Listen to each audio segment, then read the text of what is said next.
So I'm glad to be here as well. So back to the question posed by Anil earlier. So if you missed it, so how do we explain, I guess, this government's effort at implementing reform, the promises, of reforms that it has, in leading up to the 2022 general elections. So far, we haven't seen much reform efforts coming from this government, even though it has been 2 years now. So if I have to sum up, these efforts or lack of efforts in instituting reforms, um, for me, I see this government, especially the Prime Minister, as simply preparing himself or securing or strengthening his position leading up to the next general election. So I think it's not it's political survival, and also it's prolonging his time, as the Prime Minister, to go beyond the first term. So I think this can explain a lot of the things that this government has done or has not done in the past 2 years. So particularly when we talk about the first thing that Anil brought up is the appointment of the chair of the Election Commission recently. So the one who was appointed was a senior civil servant. So has long been who served in various capacities with the state and federal government as well. And the appointment was working with Zahid Hamidi's ministry. So and the appointment of the chair of the election commission is a bit, it's pointing, to say the least. Because the promise, the reform promise made by this government is that the appointment should go through parliamentary oversight, right? So it should go through the parliamentary select, special committee, PSSC, that would vet the nominees for the position, right? Basically, effectively shifting the oversight, the monitoring of the election commission, and also the anti-corruption commission from the executive to the parliament. So which offers more transparency, openness, and you can have debates, so people know what's going on. So unlike what's happening now, because the process is so opaque, right? So we don't know the process. So that, as we have seen, it's not just the chair, the appointment, the chair of the election commission, but also the ones before him as well. So there are already 3 appointments that were made to the election commission that did not go through the parliamentary oversight. So I think so I think that's what is disappointing with the government right now. Okay, thanks, Azmil. So yeah, there's a sense of disappointment about the slow process of reforms in the country. Just turning to Rani, I just want to ask you, this focus on political institutional reforms, you've dealt a lot with the issues affecting the marhin, the ordinary people. Do you think that those kinds of reforms like election commission chairperson, and is it enough happening there to those kind of reforms actually help people on the ground, like the ones you're focusing on in your issues, like the lorry drivers, the factory workers, and all that, no? Mm-hmm. This focus on institutional and political reforms. Okay. Is this? Do I have to turn anything on? Okay. Thank you, Anil, and hello, everyone. I think for the B60, they are basic. They have problems that are caused by low wages. So it's for them. It's a daily struggle to make ends meet, just to fulfill basic needs. And I want to say how bad the situation is by stating that, according to statistics, the under 5 the age group, 20% of them are stunted. Okay, 20% of children under the age of 5 are stunted. So it's a serious matter. This low wage policy thing is not. It's not something light. It's not something that affects people on a superficial level, but it's affecting our children. So whatever reforms must ensure that income is distributed more favorably for the poor, for the low income. So only then will it make any impact on the B40, the B60. So otherwise, I think for the B60, institutional reforms for them will not really be felt. It's more like something. It's a luxury for them. What are the wages normally you're talking about that most of these people are? What kind of wages are you talking about? 1,000 minimum wage. Yeah. 1,500. Yeah, which is not. I mean, if we take household wages, I would like to follow the Bank Negara suggestion of a living wage, which is, I think, for a family of 4, it's 4,500 ringgit. That's, of course, KL, but, in that region. So I don't think we're anywhere near that. Yeah. Yeah. Okay, Azmil, I just want to ask you, Malaysian politics has always been characterized by politics of race and religion. And lately we're talking about the 3 Rs, the royalty as well. Do you think that this kind of divisive politicking, to what extent has it distracted attention away from the issues contained in like the Aliran's civil society's people agenda, calling for higher quality of life for the people, democratization, end to corruption and all that, no? So like we saw, for example, the KK Mart issue and how divisive that was as well.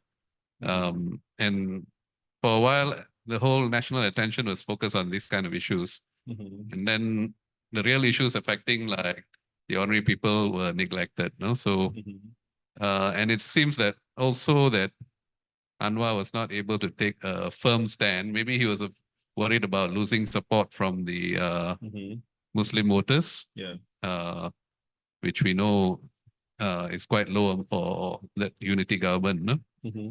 So is that focused by Anwar on these kind of on national politics, on these kinds of issues, with the government not being able to take a firm stand? Is that diverting attention from the real issues affecting ordinary people?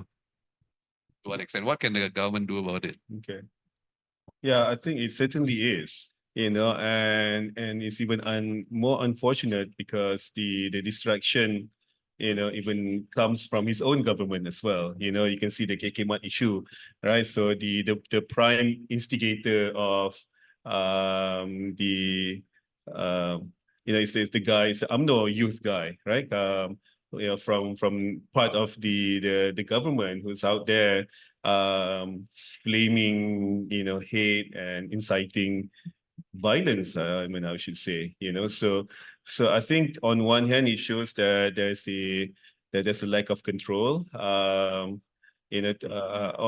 at least the ability to control, different components of the government. So you have people who, like, even within UMNO itself, that seems to hell bent on sabotaging the government or playing to this Malay gallery, I guess, because issues that really playing with the sentiments, I feel, but it's definitely a major distraction from issues that are of real concerns to regular, ordinary Malaysians. Because when you look at national surveys, done by Merdeka Center, by other main polling services, polling agencies, see like when they ask voters, right, nationwide, the top of their concern has always been bread and butter issues, right? It's not, regardless of your Malay or Chinese or Indians, these are the main concerns of voters, right? So people worry about, low wage, people worry about the rise of living, people worry about jobs, right? These are the primary concerns of voters. When you see when they rank, the concerns by order. So this is the top of the concern, top of the list, right? And then issues on race, religion is actually much further down. But you don't get that sense, when you read the headlines, when you see what's going on, the news, what's being discussed nationally, what kind of grabs people's attention, right? So I think this is perhaps it's a weakness of this Madani government to be able to seize control of the narrative as well, to shift the narrative, to be able to redirect, people's attention, to perhaps even showcase what to better showcase, what it's doing to address the concerns of the bread and butter issues of the regular people. Okay, talking about not doing enough to promote the Madani ideals, what do you think Anwar himself and his administration can do to actually promote a more inclusive kind of discourse using his Madani philosophy?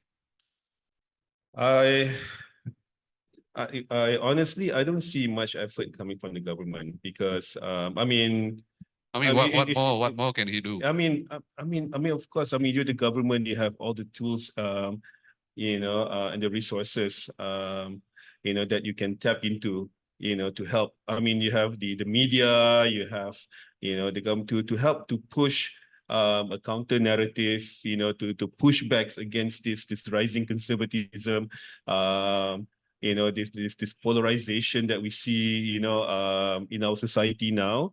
So I think, like perhaps there are several factors that can explain, this thing, like you said earlier, this fear of losing support from the Malay voters, because as we know, this government, has low support from the Malays. If you go by the results of the G15 and the 2023, the last year's state elections, right? Perhaps, I don't know, we'll see the result from the Sungai Bakap by-election coming soon. So if that trend is changing, but I kind of doubt that.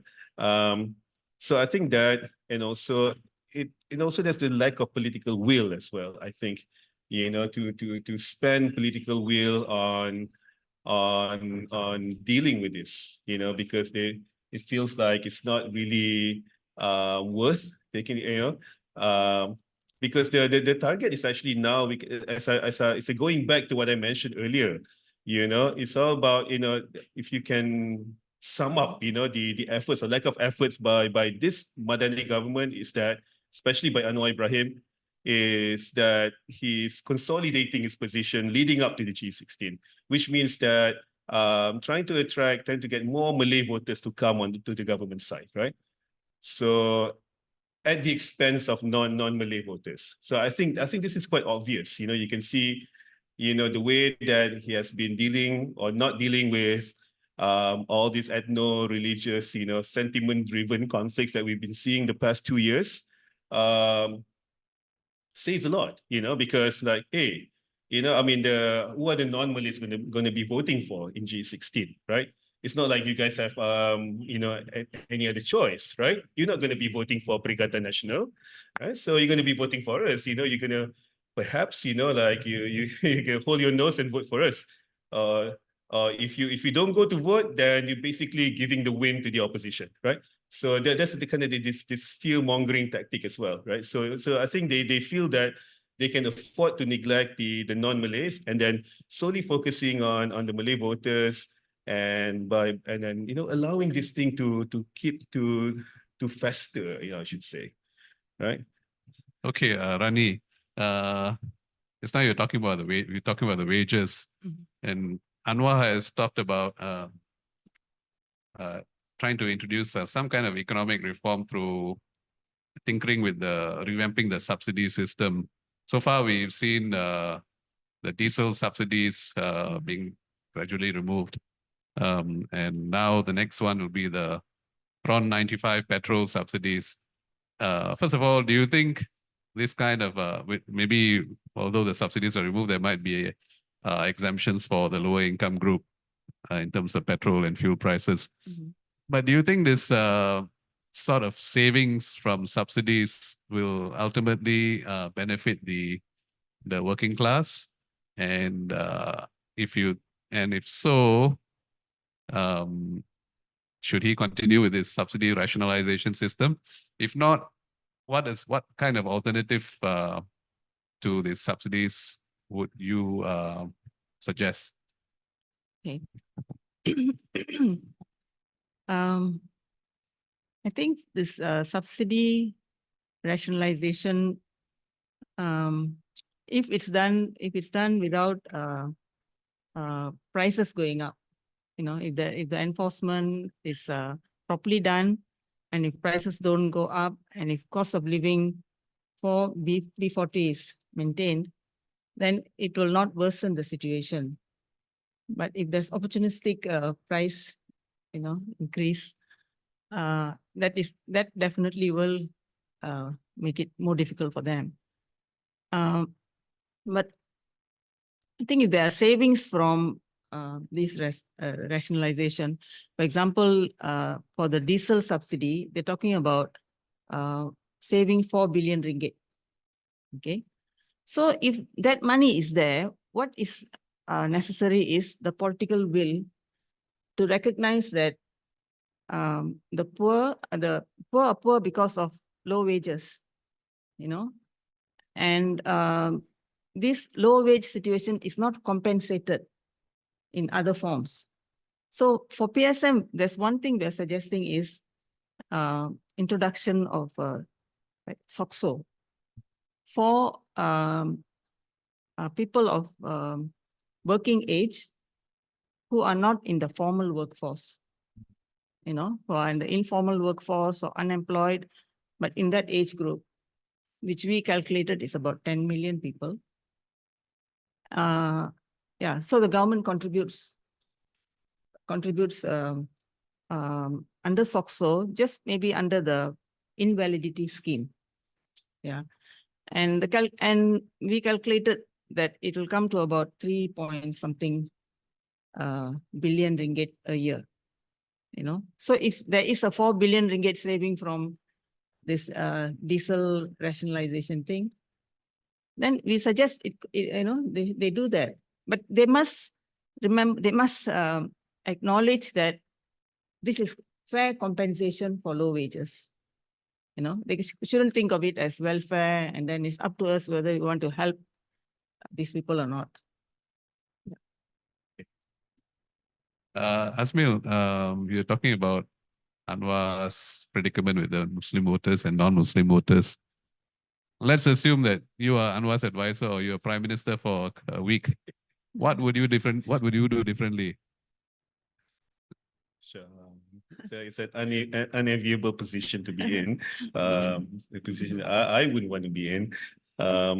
But I would say, you have to do something. I know it's to push back against the rising conservatism, the narrative that's being pushed by the opposition right now. It's tough, it takes long, hard work, because you have this kind of narrative, this discourse has been going on, at least 3 or 4 decades, right? So it's not something that just happened overnight. So to push back against this, I think you need to start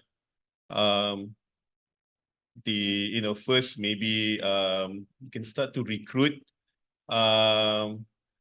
people that have good standing within the Malay community, like religious leaders or scholars, who support your position, who's willing to help the government push this counter narrative. I think it would be a good start, which I find is severely lacking right now, unlike say Indonesia, which is a complete opposite of what we're seeing in Malaysia. Right. So in Malaysia so we have this sense of it's only one way to practice Islam. There's only one way to interpret, Islamic values. So unlike, even though in other places there are multiple interpretations, multiple ways of practicing Islam, but in Malaysia we don't get that sense because it feels like it's so monolithic, right? The way that Islam is being practiced here. So I think it's imperative, for the government at least to start by recruiting, identifying and maybe recruit, religious scholars. There are a few there. I can off the top of my head, someone like Wan Ji, for example, Ustaz Wan Ji. Maybe perhaps some of you know him. I think he's a good guy. I mean, he's known, to be outspoken. I mean, he's with PKR, but he just spent a bit of, I think like a year in prison. I think he just came out recently, right? For I think the violating the I think giving ceramah without tauliah, without was it the permission from the state religious Selangor State Religious Authority, right? So he spent time in prison. So I think you need someone like him, I think, to go. I mean, more of him, right? Especially I think in the Malay heartlands as well. I mean, not just. I mean, if you're in the Klang Valley, I think there's the tendency to preach the choir, right? So I think that's another thing, another aspect as well. To go out of, especially civil society groups. I feel that there is a need to mobilize outside of Klang Valley, outside of the urban areas. Penang, Klang Valley. You go to the Malay heartlands, Kedah, Kelantan, Terengganu. I think have to start, get someone from there. Usually these places, they can be a bit,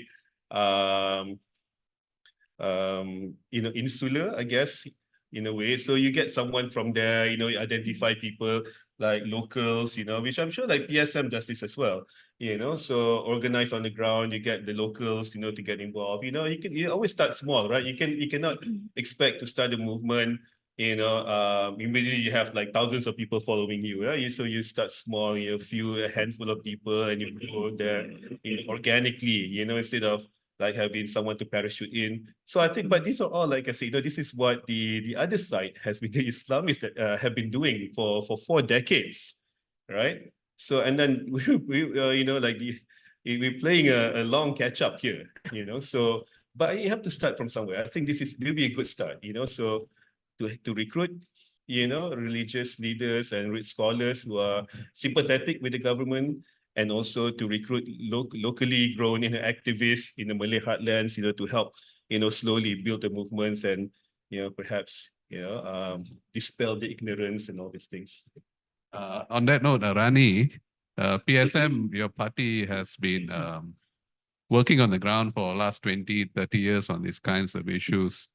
And yet we see that maybe it is not the support for your work in terms of in the political process, in the elections, has not received that kind of, how should we say, popular support from a wider public, no? Why do you think that it's not resonating with the wider public in terms of the struggle? Is it because you're caught up with the in the power struggle between the two main parties, Anwar's party and Anwar's coalition on one side and the opposition coalition? Is there any room for smaller parties like PSM, and you've recently tied up with Muda as well? Okay, I shall attempt that question. But I think the last elections in which a number of us took part, and we were all beaten and lost our deposits, we realized that people were not ready to vote us because we cannot form the government. We were on our own. We weren't part of a bigger coalition. They were of course looking at both the big coalitions, the two large coalitions that can become the government. And very clearly they wanted a change. They didn't want the BN coalition. And for that, they know that they have to vote another coalition. And even though I think a lot of people supported us, they liked our work. I think that was there, but they made a very strategic kind of decision.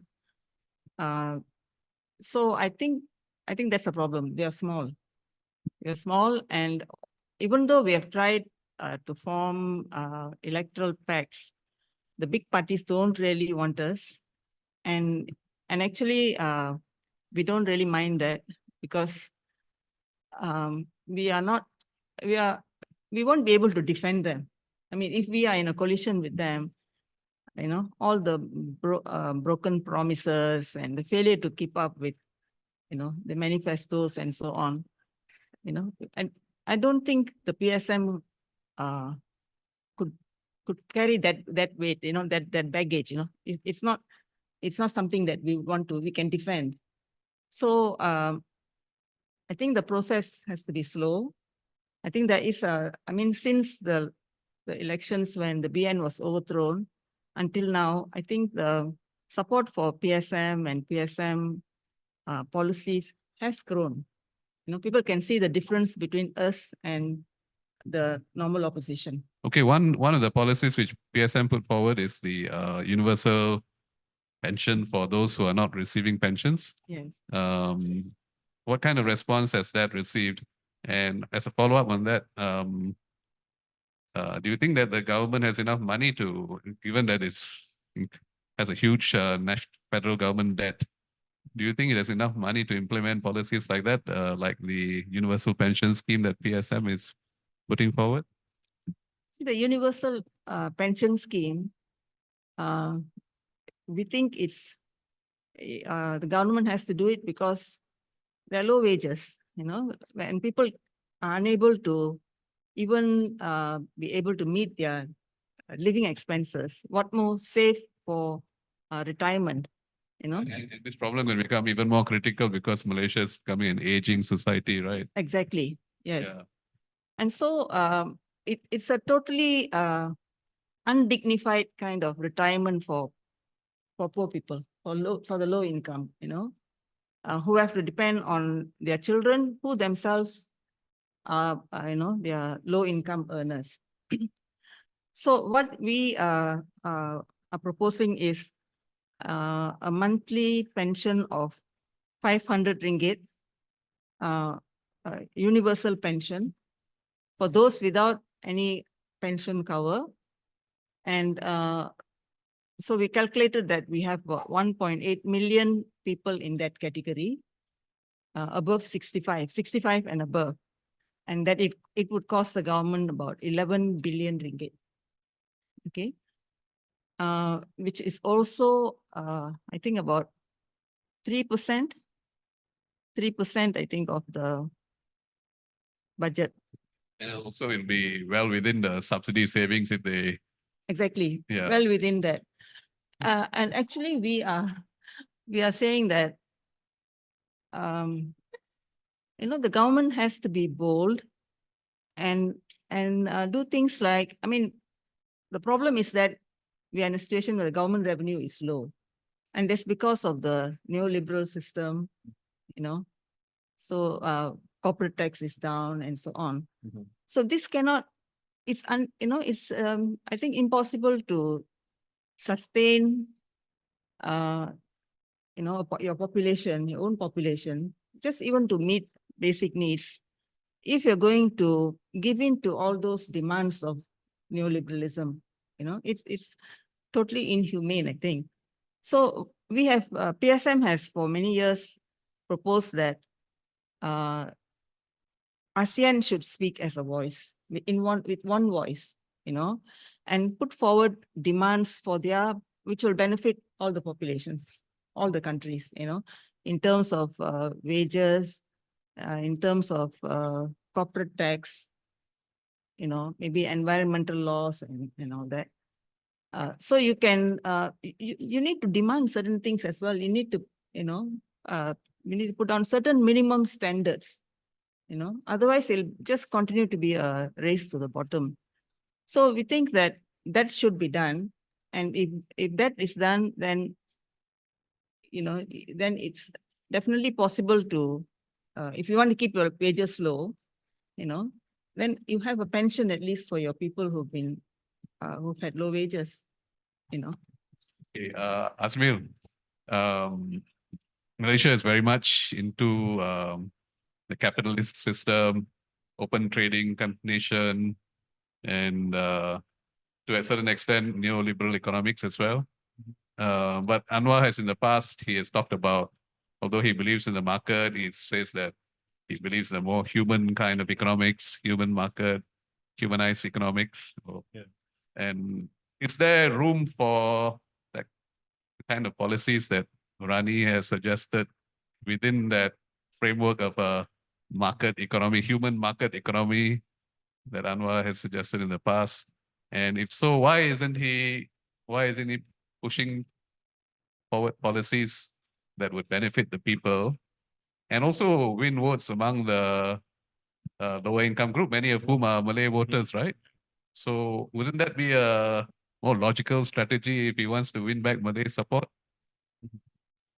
Yeah, I mean, it makes perfect sense, right? I mean, for us on the outside, looking in, right? You think, what better way, to win these Malay votes? I mean, especially when when we see, I mean, for me, I mean that it's not a scientific observation, but just from looking at, like comments on social media and things like which I tend to do a lot, just to somehow have to see the pulse, of the Malays, especially young Malays, I mean, many say like they miss Najib's time. I mean, the main reason, Rindu, Zaman, Bosku, all that. And the reason is because, during Najib's time, that he gives a lot of the subsidies, he spent on public transportation and all these things. So people are kind of like, yes, I mean, I know that people tend to this nostalgia about the authoritarian days, which is quite common in any post-authoritarian society, So they say like they tend to forget the dark side of the authoritarian period. They reminisce about the good old times, because maybe this is a bit slightly off topic. I remember after Suharto's regime collapse in Indonesia, right? Like a few years after, and I was living in Indonesia at the time. I remember asking, I was in the school, asking one of the students, say like, oh, so what? Oh, no, this is actually when Suharto passed away. I remember. So I remember I had a discussion with my students in the class. I was teaching English at the time in an Islamic boarding school. So what do you think of Suharto? And I remember one student, he told me, is that, I really miss his time, because right now, like back in these days, Indomie was like 250 rupiah, and now Indomie is 1,000 rupiah, So I miss, like, everything was so cheap back then, you have this subsidy, blah, blah, blah, So now we're having this kind of, people, this is what they remember from Najib's time, So I feel that it's a missed opportunity, right? So, and then like Rani said before, I mean, there doesn't seem any political will to go up against the big corporations, like say the corporate taxes are going down. You feel like a good way to sort of to fund all these program subsidies is maybe by implementing progressive taxation, so you tax the rich, redistribute the wealth. I think Kumar wrote about this, plenty of times in Aliran, these kind of things, right? But instead what they do is they increase SST, which is punishing to people like everyone who consume, when we consume things, we get, we get taxed for that, right? So because when you go by consumption, it affect the regular people more than it affect the rich, so when the corporate tax, and these are the things that you should be focusing on, and redistribute, you can get billions, from this.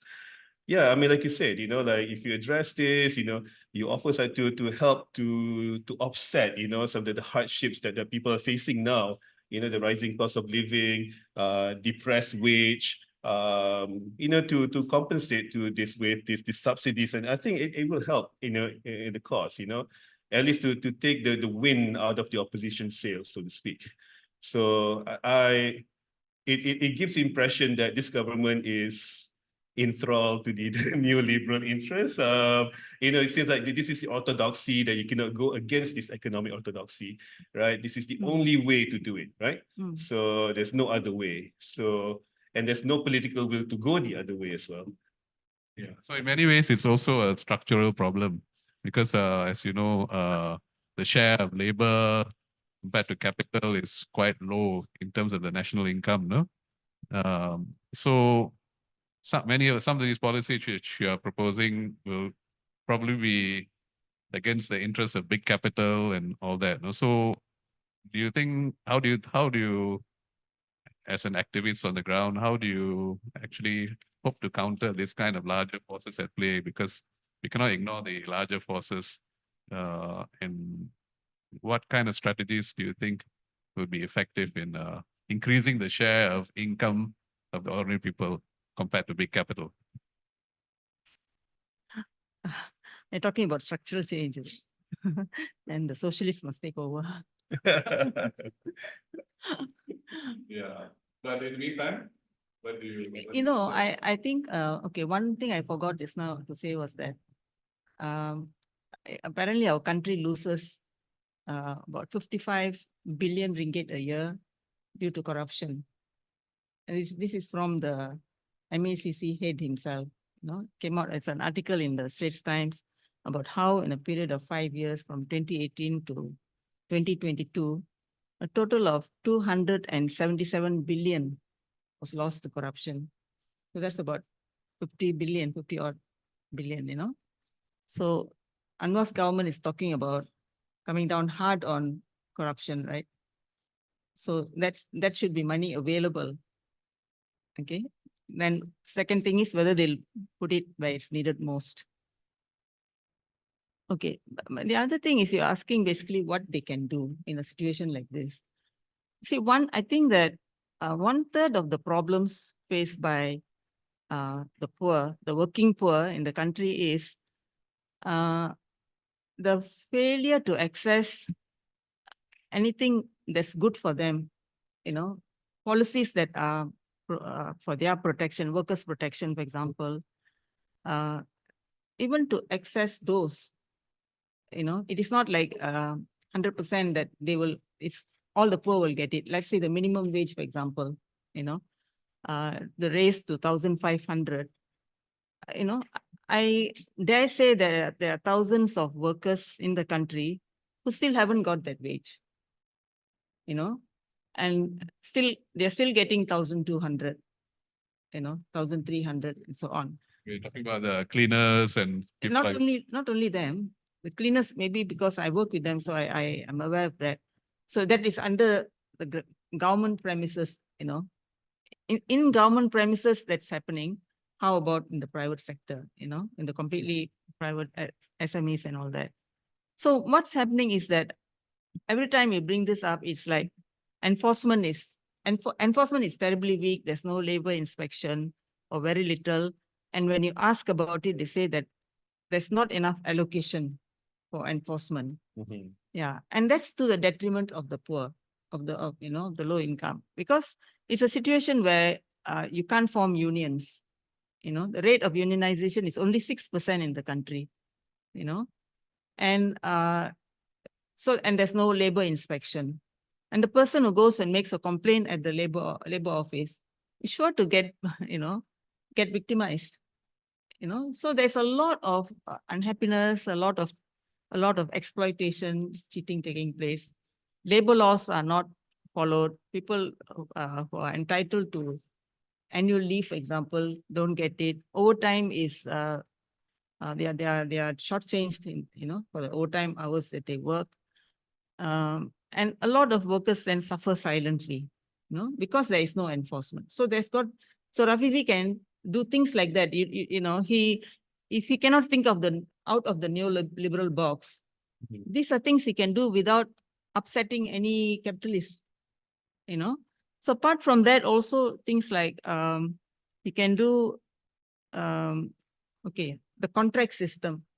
The government itself is abusing the contract system for jobs that are not contractual in nature.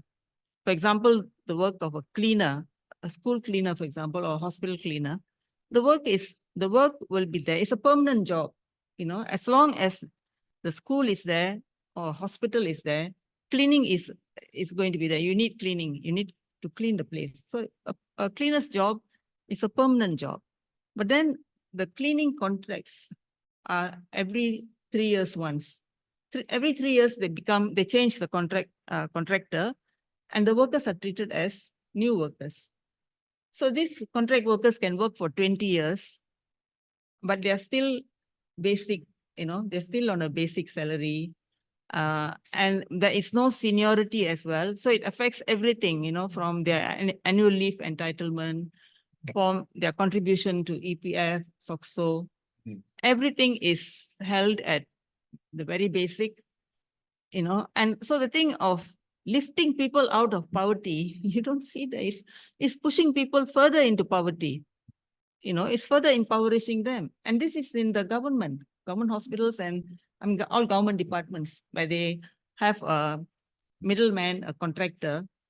And that's the other thing. They select the contractors, they're mostly cronies, and they also exploit the workers further, So, so if they can revamp that, make it a permanent job, where there are pay increments and everything, seniority is taken into account. I think that will go a big way to helping about 400,000 workers in this sector.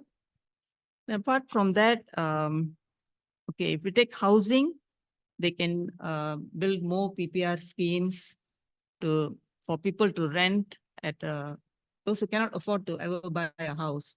They can rent cheaply, and then also carry out maintenance of low-cost flats, or even medium cost. Because the reality is that a low-cost flat, an owner of a low-cost unit ends up paying more towards maintenance. I think it's if you take people on terrace houses, for example, I think we pay assessment, right, for cleaning of the surroundings and all that. Flats dwellers also pay maintenance. They pay assessment. In addition to that, every month they have to pay maintenance fees. And their maintenance fees adds up to a lot more than the maintenance fees that terrace house dwellers, and even let's say semi-D housing, dwellers of those houses. So what's the logic in that? And so a lot of them end up not paying, they are unable to pay. Then when there's a economic recession, they lose their jobs, they don't pay, So, so the government is fully aware of this. This has been highlighted to the government. And so one way out is for the government, because it is in the law, that they can take over and provide those services. They are paying. I mean, they are paying.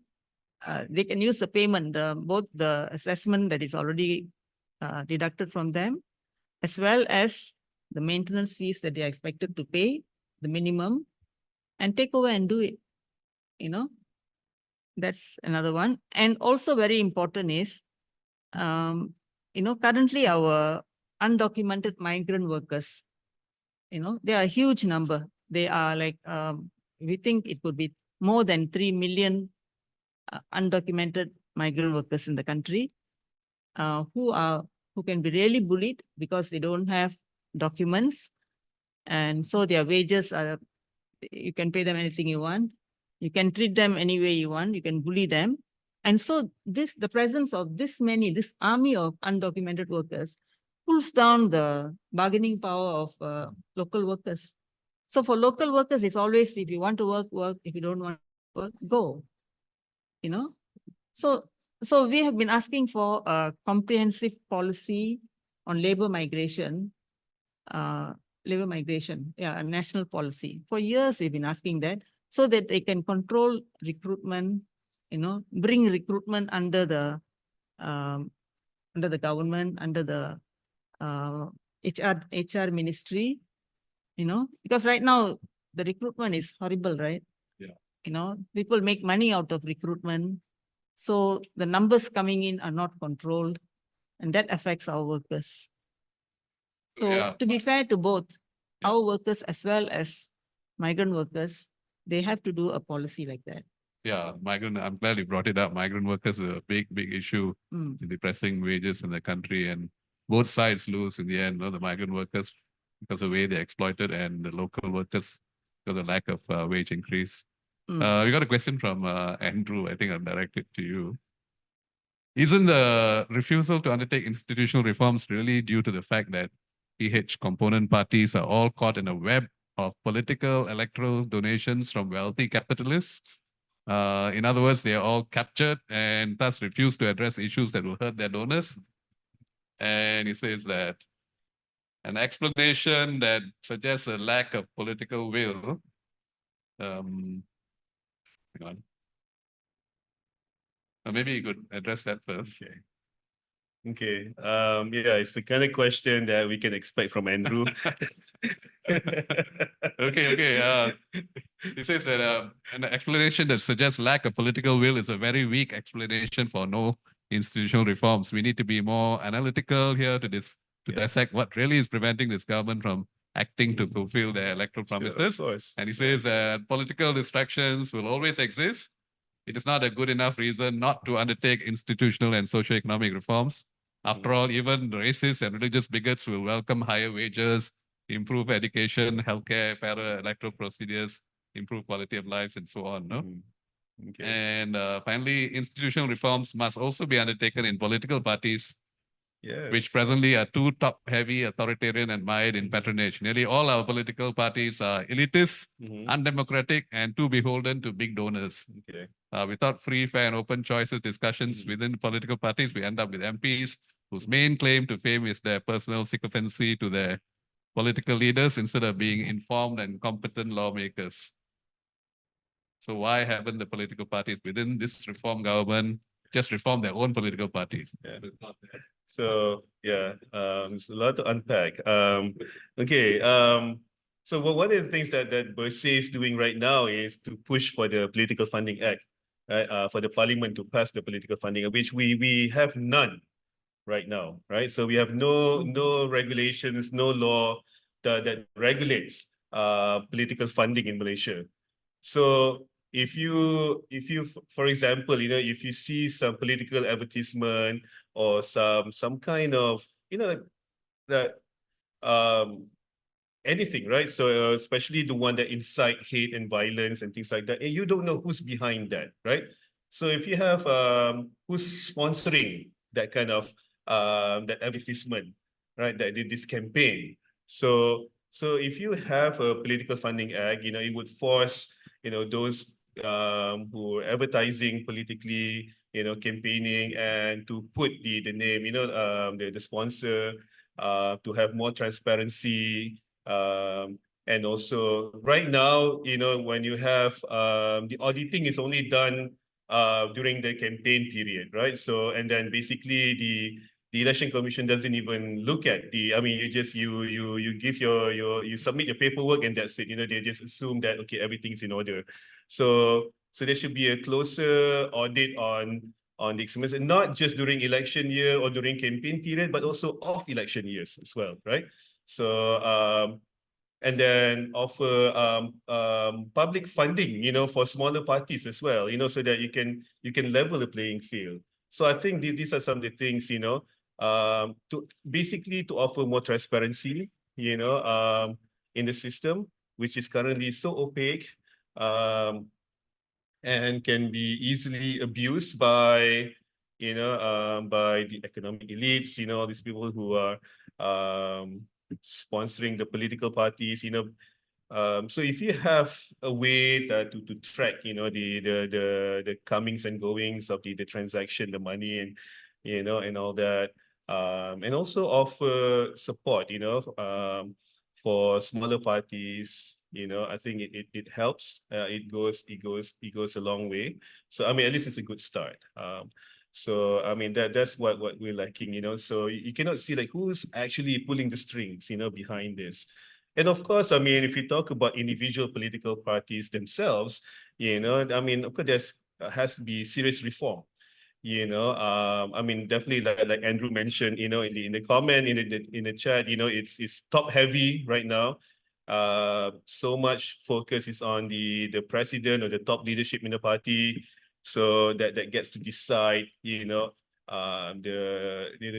direction of the party, the composition of the party, which should be opened up, to allow more young people, more women, especially, to compete for party leadership. Perhaps even get rid of the women's wing and, or the putri wing or whatever, just have, like everyone equally now, like both men and women, are equally competent and able, to compete for top political posts. So why do you even have, this kind of, practice? So I can start within the political party, and as far as the, the national politics goes, we can have a political funding act, which I think is sorely needed here in Malaysia, because right now you don't know the money sloshing around. We don't know, like this money coming from, you see all this, the banners.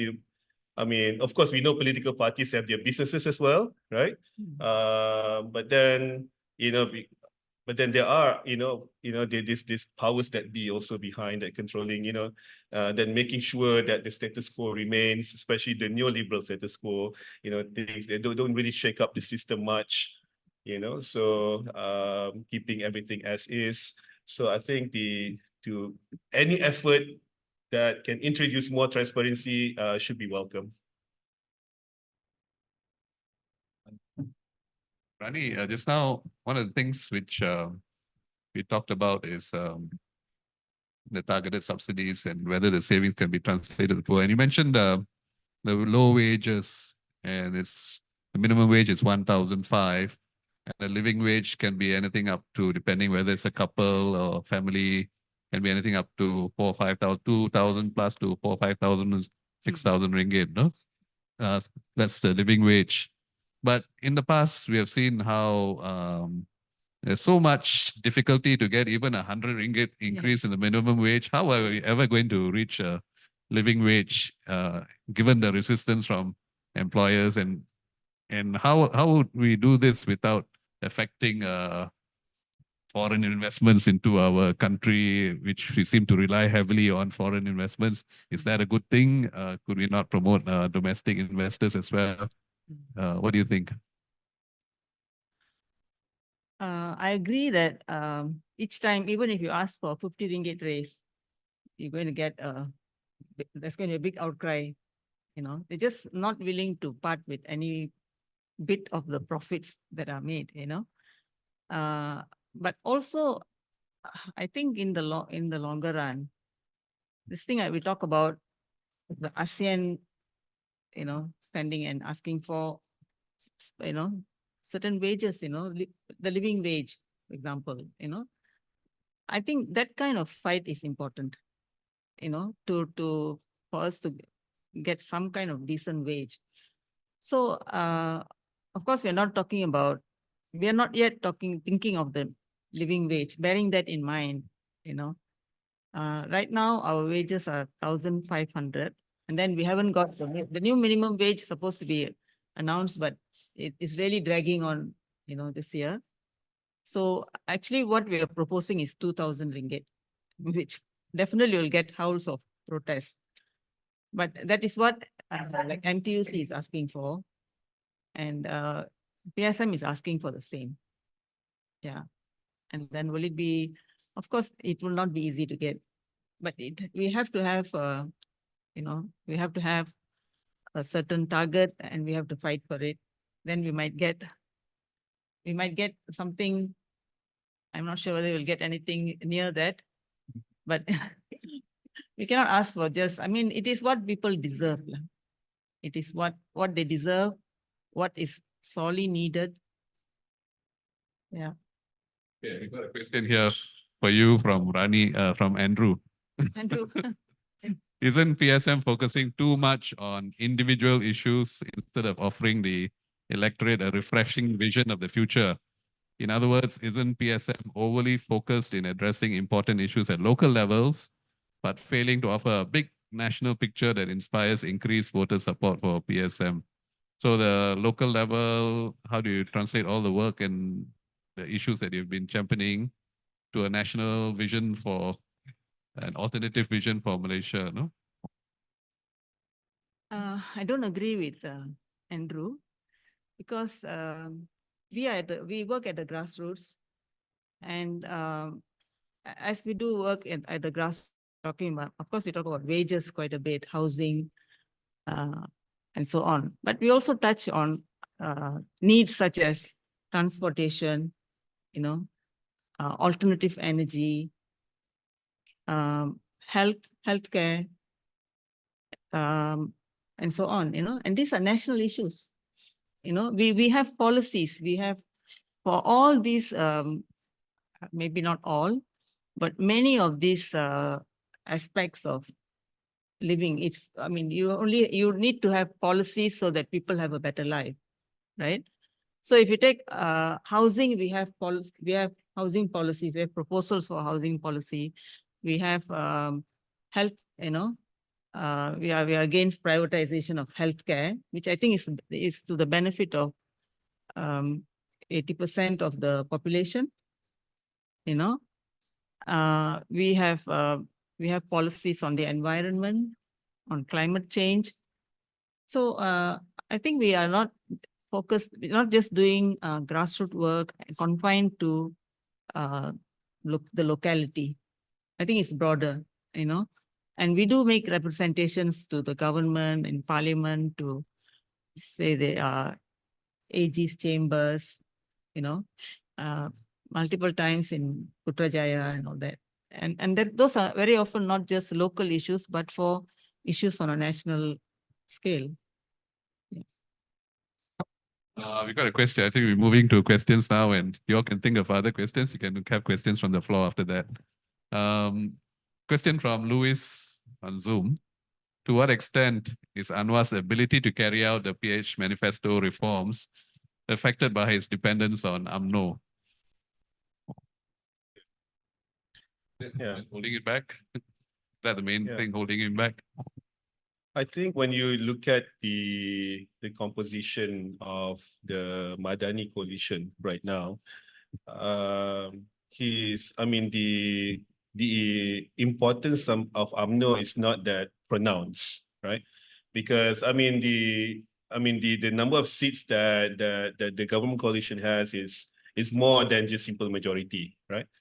So even after Muda left, it's still very secure. So we're not talking, like just a difference of 1 or 2 seats that can, if UMNO leaves, then the whole government collapse. So but I feel it's more than just appeasing UMNO. Or maybe overcompensating in appeasing UMNO. So if it's not entirely UMNO, is it the civil service resistant to change, a deep state, or whatever? Yeah, I think it's a host of factors. Yeah, definitely you have a conservative, civil service that's resistant to change, that wants to maintain the status quo. And then you have this need to get at least some of the Malay voters to support the Madani coalition, right? So and I think so it's more than just UMNO. I think it's more than just UMNO, right? So I think it's just is back to what I mentioned in the beginning, you know, so it's about consolidating his position, Anwar, you know, particularly in leading up to G16. I think he wants to, I mean, he doesn't want to be known as a one-term prime minister, right? I think he wants to continue further, more than just one term. So I think even though coalition-wise, it's secure, you know, it's more than just a simple majority, more than just 1-1-2, right? But I think it's more than just that, you know, more because if UMNO leaves, I mean, it's still secure, you know, but of course, UMNO's not going to leave, you know, because UMNO doesn't want to be opposition, you know, it's so used of being in power, you know, having access to government resources, you know, so you know, they're not used to being being in outside of government. So I don't think UMNO will ever leave. So I think what's happening now is just like this like I say, you know, to maybe to appease the civil service, you know, like say maybe the deep state, or just to appeal to the Malay voters, you know, feel like you know, nothing drastic is going to change and affect the special positions of the Malay or Islam in Malaysia, for instance. Any questions from the floor?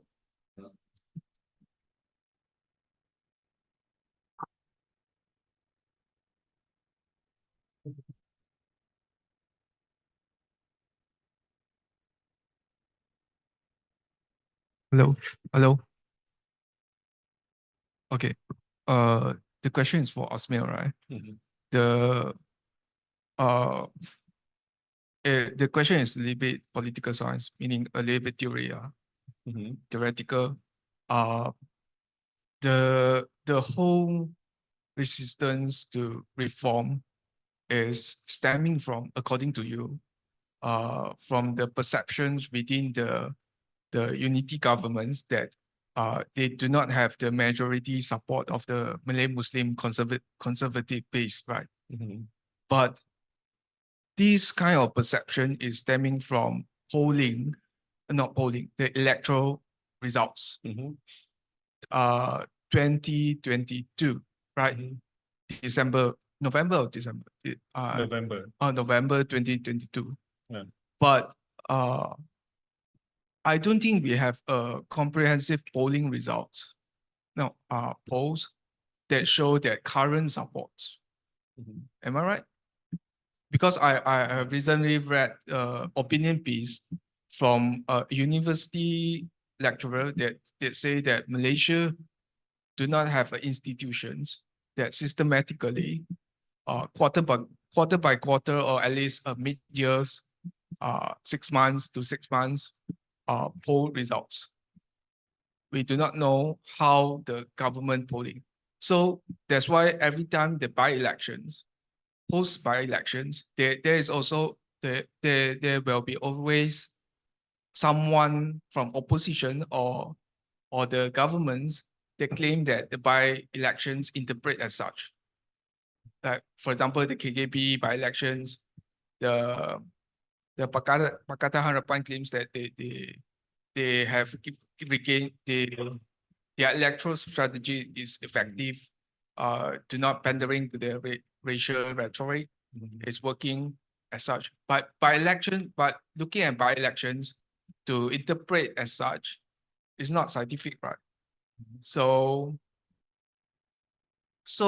is my questions is there any poll results, or is there any institution doing the systematic poll results that could affect the discourse, or we just guesswork, or no, that we only guess that current unity government still do not have the majority Malay Muslim support.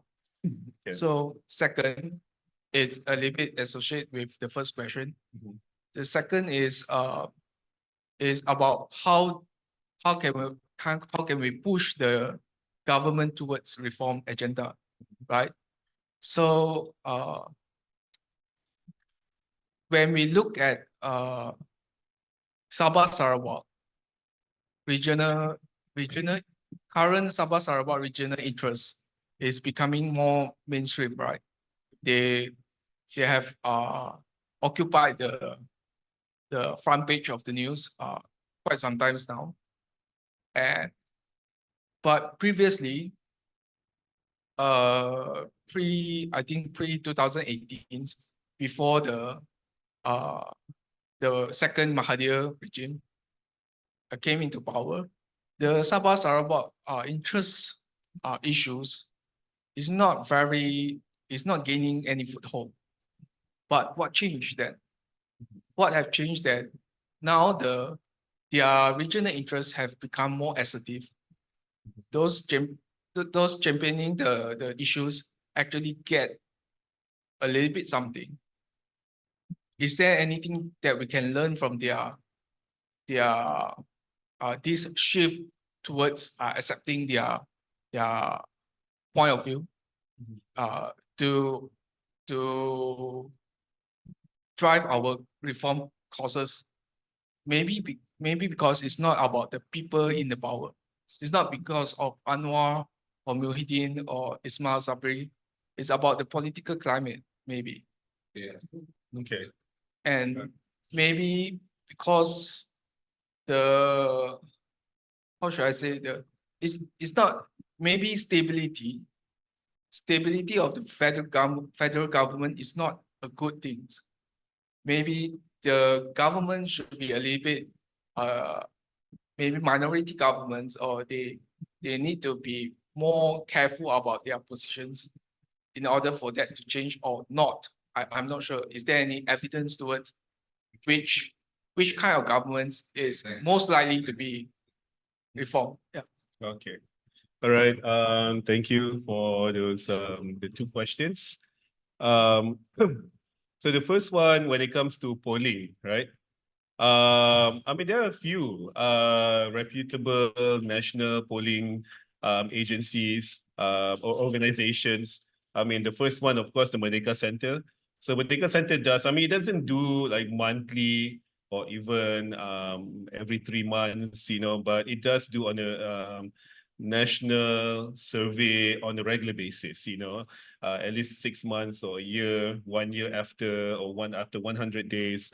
So you can definitely check out the Merdeka Center website. So they do post their polling results, and also the methodology they use, how many people they survey, this kind of stratified sampling and all these things, you know, how many percent of Malays and Chinese and Indians, young and old, women and men, and that kind of things, you know, so you can check, and it's quite reliable. So I recommend you to check. Also, Ilham Center also has this kind of surveys as well, you know. But yes, I agree. I mean, you cannot completely depend on the results of by-election or even state election as well. You know, if you just remember before, leading up to the 2022 general election, right? So we had the Johor state election, right? You remember, right? Early in the year. And then you have the Malacca state election as well, right? And then you have the general election.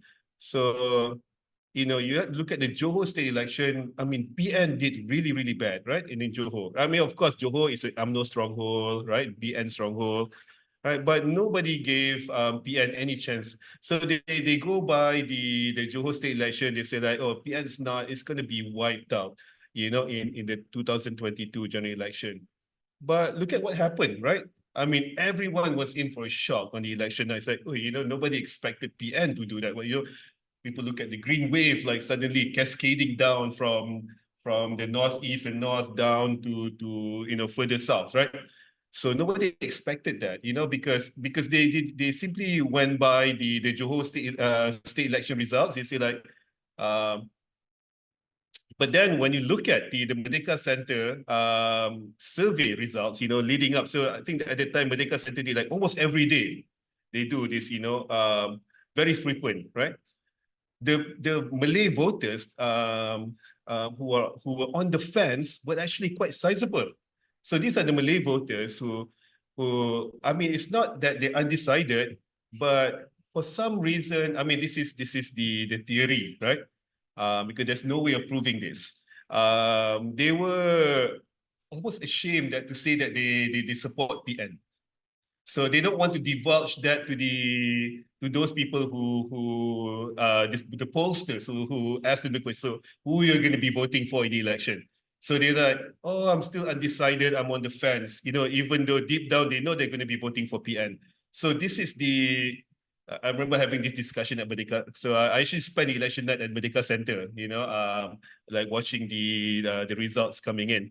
So I remember like talking to Ben Sophian and all those people there, so this perhaps can explain why like PN, like making this inroad, this better than expected results, because this on the fence Malay who were somewhat embarrassed, ashamed to tell the pollster that they support PN, but that choice reflected in the on the ballots, so I think, yeah, I mean, depending on how, I mean, you have to look at the result, the polling results and all that, and not to completely rely on the by-election, because the political wind can change as well, right? And your second question about the federalism, Sabah Sarawak, and all that. I mean, of course, I mean, in Malaysia, we practice federalism, but it's a highly centralized federalism, right? So sometimes it doesn't even feel like we practice federalism in Malaysia because the central government is so dominant, right? So overbearing, right? I mean, in almost every aspect of our lives are actually under the jurisdiction of the central government, federal government, right? So I think for the longest time, Sabah and Sarawak, yeah, I mean, those issues have always been there. MA 63 issue have always been there. It's not like those issues, came to the surface after 2018. Has always been there. But I think what the federal government did back then is to appease, the leaders in Sabah and Sarawak, to this quid pro quo, right? So you scratch my back, I scratch yours, to keep them in power. At the same time, they provide the vote bank, for the BN government, right? In the Peninsula Malaysia. So that was the arrangement for the longest time, right? The Taib Mahmud, for the longest time when he was the, Tok Pehin or whatever, but then after 2018, you can see the fragmentation, right? They can see like the federal government is splintering, is weakening, right? So like you see that there's a chink in the armor, right? So when you see the chink in the armor, you want to strike at that, that fissure, that chink, so to further weaken it and to further press your case. They see this is an opportunity here, and then also there's no clear government, we changed government a few times, right? Since 2018 and 2022, up until 2020, 2022, right? So I think like the Sabah and Sarawak, GPS, GRS, especially I think GPS, they see an opportunity there, right? Say we can be the kingmaker, we can assert our case, we can be, finally now we can get out of the, this domineering federal government, we can assert, our agenda, can push for that. And it's popular as well, like Sarawak for Sarawakians and all these things. It has that kind of appeal, that the slogan, right? So I think this is what they did. The politicians in Borneo and in Sarawak, especially, they see an opportunity, and they seize upon it, right? So I think that this is what happens, and can say how unstable the government, was back then. Even now as well, because the Madani is still dependent on the Borneo coalitions.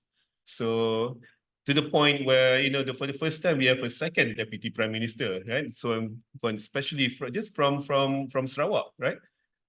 So I think that's exactly what happens now that you see. Okay, thanks, Azmil.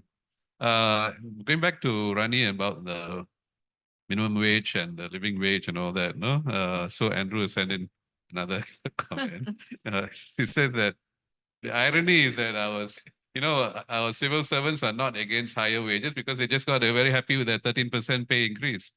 And that neither are the MPs because they are getting very high wage packets. So what's the problem? Is that in rich countries, they have high levels of investment, high wages, and good welfare standards.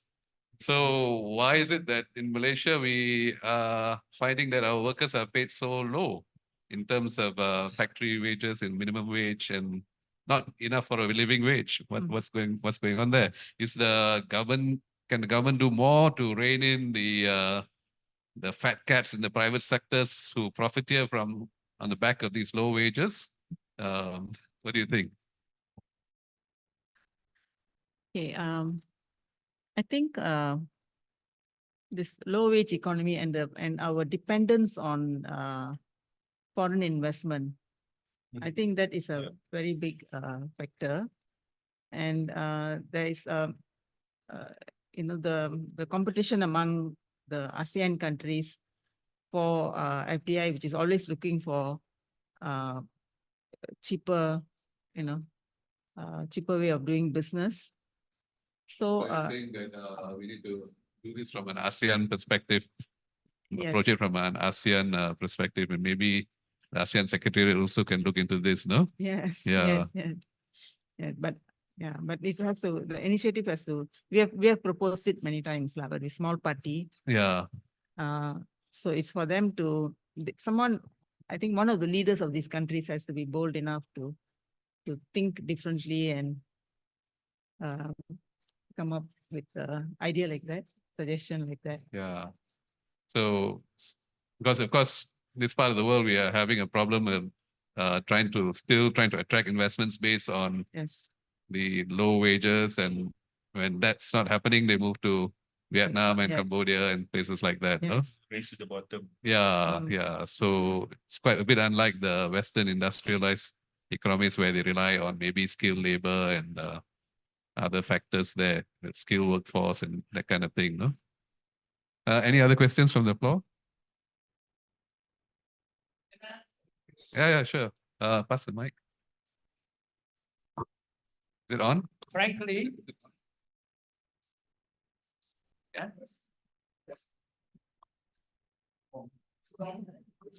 frankly, I think why Malaysian wages are low, because our system produce low quality workers. The workers go there at 8 o'clock and they just watch the clocks, when, what time to go off, either for lunch, either for tea, or when to go off definitive from work. They do not think why they are there. If we are capable, we can do the work, no matter what company comes in, they will get good wages. All our good wages, 2 million of them are overseas. I'm very sorry. Okay. I think this is something which Kumar has addressed in the past when he's talked about people saying that Malaysian workers lack productivity, and you said that actually productivity has increased, GDP has increased how many times, but it's not translated to wages. Can you elaborate a bit on that, Kumar?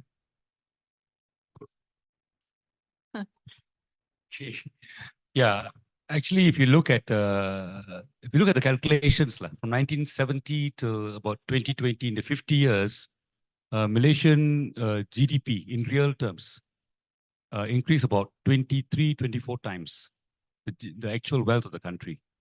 But if you look at the median wage of factory workers, it only went up about 2 times, in real terms. So on one side, you have the wealth of the country increasing 23 times, but the wealth of the wages of the workers in real terms only going up twice. So that's what's happening in this country, where the wealth created is not going back to the workers.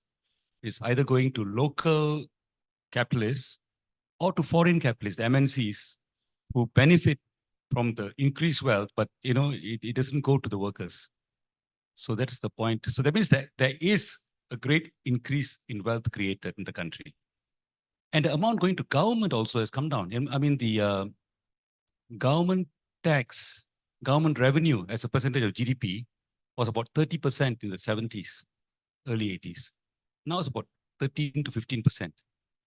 So when your government share of national income goes down, then the government's got to take on debt, and the government can't improve the healthcare system. The government can go into renewable energy. The government can't do the pension system.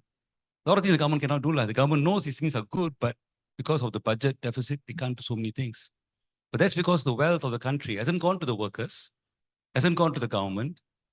The question is, where is it going? You know, it's not that we're a poor country, you know. We are a rich country where the GDP has gone up 24-fold. Corruption is part of it. Corruption is part of it. Yeah. Yeah, like Rani was saying, every year 55 billion is lost by corruption. So yeah, there are a lot of things. But I think sometimes they need to reform the number of people working. You see, sometimes I go to the government office, I find out of 5 people there, only 2 are really working. So it's, let's say, the wages for 5 people. Yes, given to those people who work, will there be an increase in their spending power and their value of their time? You see, these same workers, they are in Singapore.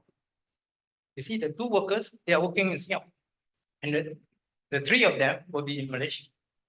So they get Singaporean wages. You see, just imagine that. This is what happening in Malaysia. We have too many workers. Yes, we create jobs for them. Because we have to create jobs because they are here. Then we cannot give them all high wages because they are not productive.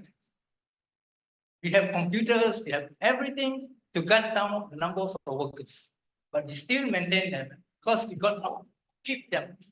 We cannot say, okay, we got computers and now things like that, we do not need so many workers. But once they are there, we keep them. Okay, thanks.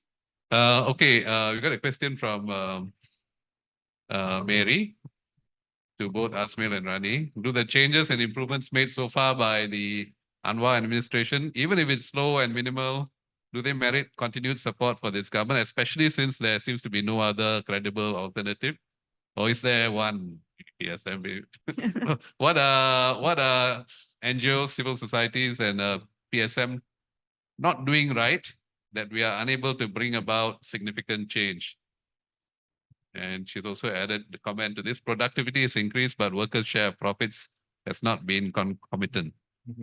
So maybe you can start by talking about whether Anwar's administration still merits support despite the slow pace of reform, given the lack of alternatives, or is there one? Yeah. We at Bersih gave Anwar administration F the other day for reforms. Yeah, I mean it's a temporary F. I mean it's pending on the further actions that they take. But do you think that the pace is so agonizingly slow? Yes, it is. But I mean I would say just to go directly to that question, I would say yes. I mean it still merit our support simply because. At the very least, this government is open to civil society. I mean, that much I can say. As part of a civil society, as part of Bersih, part of Aliran, part of. But are they really open? Because when it came to the selection of the election commission chairman, civil society had asked repeatedly for parliamentary oversight for something that's important as no. I mean, just okay. Hold on a second. So by open, I mean at least they're willing to meet with us, right? So unlike the previous BN government, that completely shut its door to civil society, right? Unless if you pro-government, then it's different, right? So, but if you're part of the opposition, the critical of then you have the door shut in your face. So at the very least, and we get to meet, But of course, I mean the effort, the lobbying effort, it doesn't stop there, right? So it has to continue further, right? So you have to pile on pressure, on this, the minister, the MPs, I mean, there are different levels of engagements that you can do, right? So this kind of openness, I mean, on one hand, it allows you to civil society groups to go into parliament, like Bersih had a roundtable discussion with MPs in the parliament, or You know, I mean, now we can just go into parliament and then like suddenly everyone wants to talk to Bersih, you know, even the PN opposition. I mean, we even went to the Pahang State Assembly, you know, talking to PN, you know, Adun's there, you know, we talk to past people. I mean, not just the government. I mean, so there's like all this openness, this is, you know, but of course, I mean, it doesn't just stop there, right?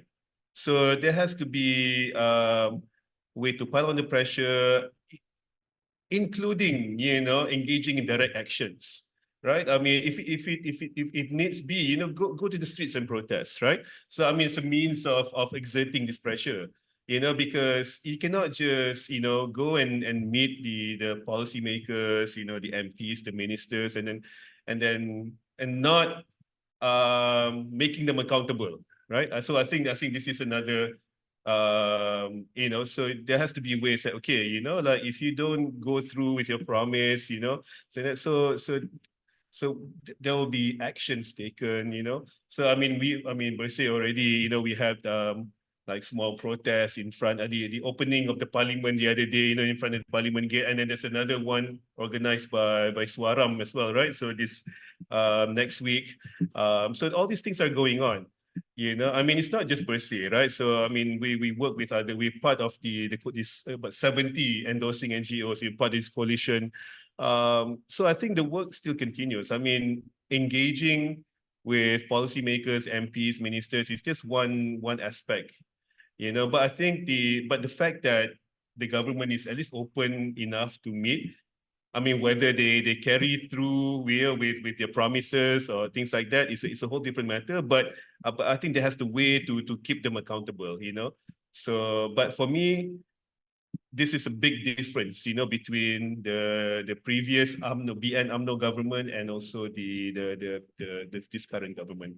But are you concerned about latest developments like the attempts to impose control over social media platforms and licensing requirements and all the rest of it? Yeah, I think we have to call them out, right? So just because, you know, we're able to engage them on the policy level, you know, it doesn't mean that you have to kowtow, you have to keep silence, you know, when you see this. I mean, you have to keep them accountable, you have to call them out. So like when they use Sedition Act against Mukmin Nantang in the border in Sabah recently, and all this, you know, like, or yeah, doing all these things, you know, to silence dissent, you know, it's something that we need to do as a civil society, right? So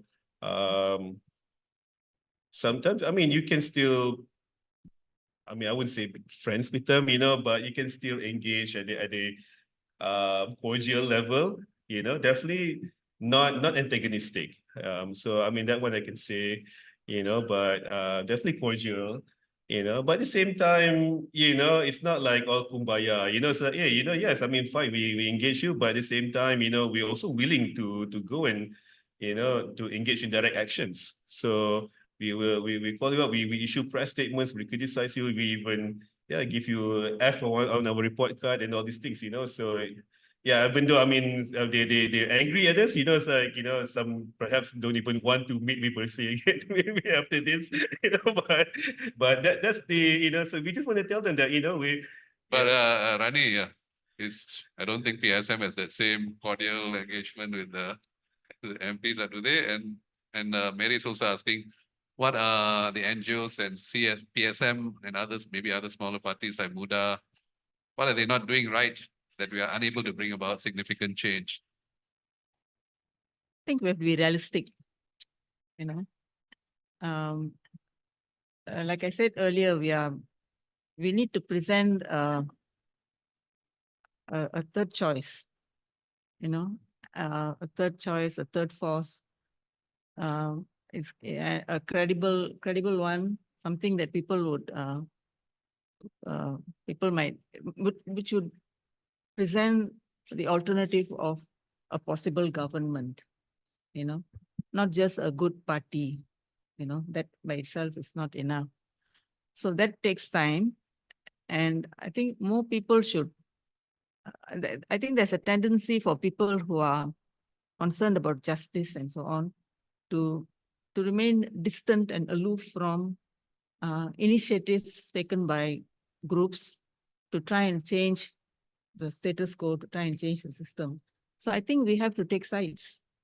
I think people have to join organizations which they think are, you know, have the ideals needed for a change, you know, that is in favor of the people. So people can't just sit on the fence and give suggestions. People should join. I think that is that's important. That can help to build an alternative force, alternative third force. Going back to the question of productivity, Mary says productivity has increased, but workers' share of profits has not been concomitant. And Simon says, I think we need to compare equally. Example, McDonald's worker in Malaysia is earning slightly above the minimum wage. The same worker, if working in McDonald's Singapore and equally productive, will earn much more. Is that really true? I mean, like, I know there's also inequality in Singapore. So is that a fair comparison that like, Mm. Their particular sector being we don't have what is National minimum. yeah, you also have to look at the currency. And also Singapore, I think they have their own problems with inequality, you know? Like housing is expensive. Yeah. Mm. So Luis is asking, are there statistic studies on how much is paid by way of pensions to politicians? If reforms are done to such pensions, how much could be saved and used for the people? Sokun is saying we must not generalize about our workers all being uniformly inefficient and only going to tea and coffee breaks. This is grossly unfair.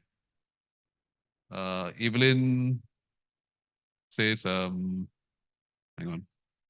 I believe if workers are paid better wages and given training to upgrade their skills or incentives, they will perform more efficiently. You want to add to that? Yeah. Maybe I can just say one thing about how why wages are, say McDonald's, for example, a Malaysian worker and maybe a worker, no, I won't take Singapore, okay, because I can't, yeah, a worker in a European country or in Australia, for example, isn't that part of the wage suppression, you know, that takes place when investors want to come here and invest? You want to keep the wages low, you know. So I believe it's a part of the same thing, you know, where yeah, the drive to keep wages low, this low wage economy thing, you know, so which drives down our wages so much compared to someone working in a similar position with the similar productivity, receives much higher wages compared to someone in Malaysia. Maybe. So any other questions from the floor? If not, I would like to say thanks. I'm glad we had Rani to join us today and Azmil, because Rani, especially because very often when you talk about reforms, we do not think about economic reforms that will actually lift the bottom lower income group. As you know, many of them are struggling just around the poverty line, maybe slightly above, not enough for a living wage. And they are going to be hard pressed with the subsidies removals, many of them. And so many are worried about inflation and all that, no? And again, today, thanks Azmil for joining us and giving us a political view of what's happening. And also today, in case you missed out at the beginning, we just want to record our deepest condolences to the family of Datuk Noor Farida Arifin and Dr. Syed Hussein Ali, two giants who passed away this week. And we hope that many other Malaysians and people listening on social media will be inspired to carry on their work and hopefully help to lift Malaysia to a better place. We know we desperately need more moderate and inclusive voices, as well as people who are like Rani working for social change at the grassroots level, and Azmil working at the civil society level as well and sharing his insights as a scholar activist. Right. So thank you all of you for joining us today, and to those of you on Zoom as well. Look out for our next webinars, maybe next month. We try to hold something on every month. So thank you again for joining us. Thank you, Anil.